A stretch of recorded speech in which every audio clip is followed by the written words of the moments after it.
Shalom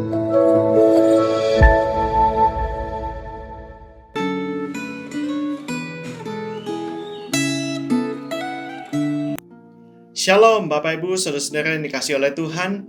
Kita berjumpa kembali dalam Renungan Gema hari ini, Senin 24 April 2023. Mari kita berdoa terlebih dahulu sebelum kita membaca dan merenungkan firman Tuhan. Mari kita berdoa. Bapa dalam surga, kami bersyukur kepadamu untuk anugerah yang telah Engkau limpahkan kepada kami. Terima kasih ya Tuhan untuk hari yang baru, berkat yang baru yang telah Engkau curahkan juga kepada kami.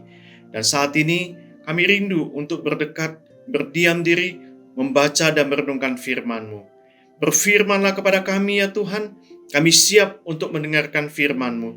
Sehingga sungguh firman-Mu ini boleh menjadi pelita bagi kaki kami, sehingga kami boleh siap menjalani kehidupan kami bersama dengan firman-Mu. Terpujilah nama-Mu. Di dalam nama Tuhan Yesus kami berdoa dan mengucap syukur. Amin. Bapak Ibu Saudara-saudara yang dikasihi oleh Tuhan, hari ini kita akan melanjutkan pembacaan dan perenungan firman Tuhan yang terambil di dalam Keluaran pasal 22 ayat yang ke-28 sampai yang ke-31. Mari kita membaca bagian ini. Keluaran pasal 22 ayat 28 sampai 31. Demikian firman Tuhan. Janganlah engkau mengutuki Allah, dan janganlah engkau menyumpahi seorang pemuka di tengah-tengah bangsamu. Janganlah lalai mempersembahkan hasil gandummu dan hasil anggurmu. Yang sulung dari anak-anakmu lelaki haruslah kau persembahkan kepadaku. Demikian juga harus kau perbuat dengan lembu sapimu dan dengan kambing dombamu. 7 hari lamanya anak-anak binatang itu harus tinggal pada induknya. Tetapi pada hari yang ke-8 haruslah kau persembahkan binatang-binatang itu kepadaku. Haruslah kamu menjadi orang-orang kudus bagiku. Daging ternak yang diterkam di padang oleh binatang buas, janganlah kamu makan, tetapi haruslah kamu lemparkan kepada anjing. Bapak Ibu Saudara-saudara yang dikasihi oleh Tuhan, sebagai orang Kristen saya percaya kita adalah orang-orang yang telah menerima dan bahkan menikmati kasih karunia demi kasih karunia yang Tuhan limpahkan di dalam hidup kita. Namun pertanyaannya adalah bagaimana kita meresponi akan setiap kasih karunia yang Tuhan berikan itu. Nah, di dalam perikop yang tadi kita baca, setidaknya ada 4 hal yang bisa kita lakukan di dalam meresponi akan kasih karunia yang Tuhan berikan itu. Bagian yang pertama adalah kita belajar untuk menghormati Tuhan. Di dalam ayat yang ke-28, di sana jelas disebutkan bahwa janganlah engkau mengutuki Allah. Kata janganlah mengutuki Allah merupakan sebuah larangan yang sangat penting yang perlu kita perhatikan.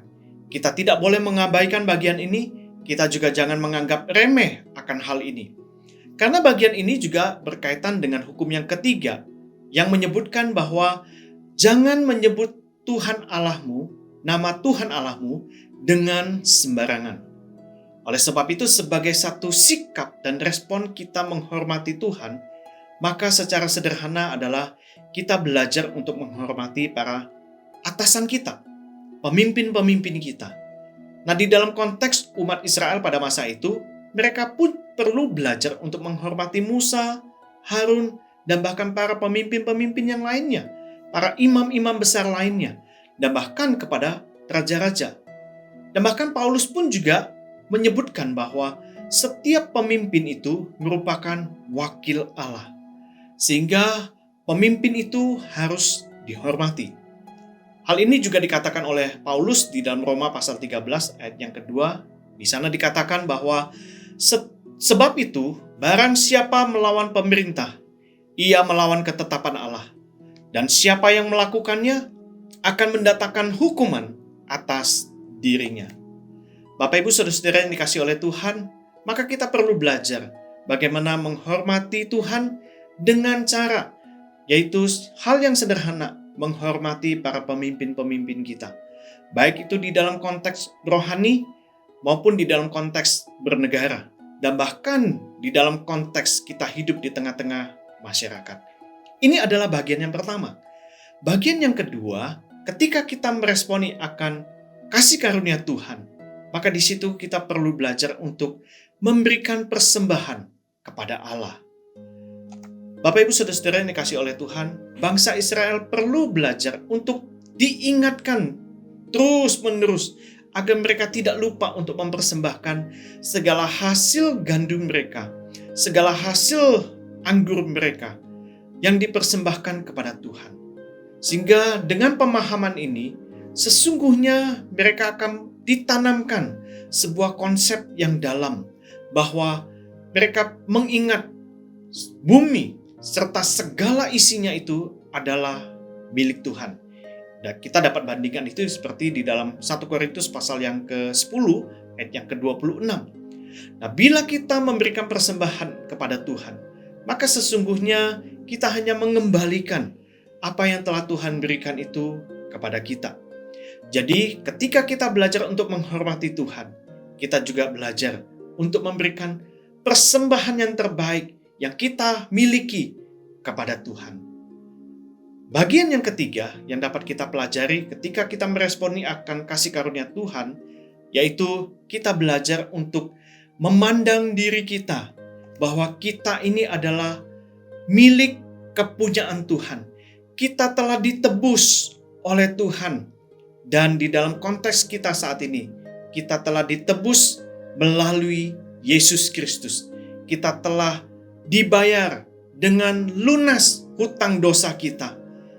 Bapak Ibu Saudara-saudara yang dikasihi oleh Tuhan, di dalam konteks ini, maka bangsa Israel perlu belajar dan mengingat bahwa ketika mereka berada di dalam pembuangan pada masa itu, tulah yang ke-10 mengingatkan mereka bahwa anak-anak sulung mereka telah diselamatkan, di mana mereka memberikan tanda darah anak domba yang mereka tuangkan itu di pintu-pintu rumah mereka. Demikian dengan kita perlu belajar menyadari ketika kita meresponi akan kasih karunia Tuhan, kita ingat bahwa kita ini adalah milik kepunyaan Tuhan. Kita telah ditebus dengan darah yang mahal oleh Yesus Kristus. Ini adalah bagian yang ketiga. Dan bagian yang keempat adalah kita belajar untuk taat. Kita belajar untuk menjadi orang yang kudus bagi Tuhan. Artinya, kita harus mengabdikan seluruh hidup kita untuk memuliakan Tuhan. Bapak Ibu Saudara-saudara yang dikasihi oleh Tuhan, maka di dalam bagian ini kita perlu menyadari bahwa setiap inci kehidupan kita perlu belajar untuk hidup kudus, hidup memperkenankan hati Tuhan. Bangsa Israel perlu terus-menerus belajar dan mengingat bahwa mereka adalah bangsa pilihan Tuhan, bangsa yang dikhususkan oleh Tuhan, bangsa yang perlu untuk hidup kudus, hidup suci, sehingga mereka menjadi contoh dan teladan bagi bangsa-bangsa yang lain. Demikian dengan kita perlu belajar menghidupi kehidupan kita dengan kekudusan yang dari Tuhan. Dari keempat hal ini, kita telah belajar bagaimana menghormati Tuhan, kita belajar untuk memberikan persembahan yang terbaik kepada Tuhan, dan kemudian kita belajar untuk mengingat bahwa kita ini adalah milik kepunyaan Tuhan. Kita telah ditebus melalui Yesus Kristus dengan darah yang mahal. Dan bagian yang keempat, sebagai sebuah respon kita harus mau dan terus-menerus berjalan di dalam kehidupan yang memuliakan nama Tuhan. Bapak Ibu Saudara-saudara yang dikasihi oleh Tuhan, bagaimana dengan kehidupan kita? Bagaimana kita meresponi akan kasih karunia Tuhan di dalam setiap aspek kehidupan kita? Kiranya firman Tuhan hari ini sungguh-sungguh boleh memberikan sebuah pengajaran yang penting untuk kita lakukan, kita aplikasikan di dalam setiap kehidupan kita. Amin. Mari kita berdoa.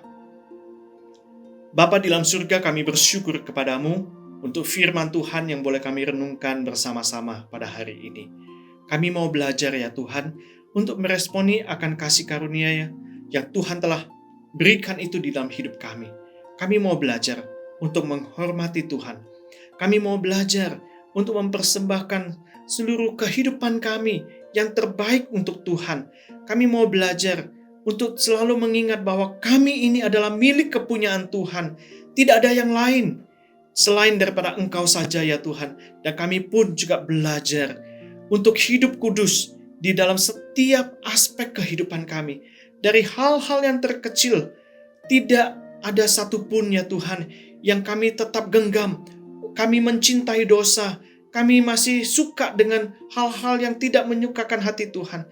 Tuhan, biarlah kami terus belajar mengingat sekali lagi ya Tuhan akan kasih karunia demi kasih karunia yang Tuhan berikan itu kepada kami.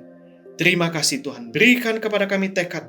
Berikan kepada kami kemampuan melalui Roh Kudus-Mu untuk mengaplikasikan, melakukan firman Tuhan di dalam hidup kami. Terima kasih Tuhan. Dengarlah seru doa kami yang kami panjatkan hanya di dalam nama Tuhan Yesus Kristus. Kami berdoa dan mengucap syukur. Amin.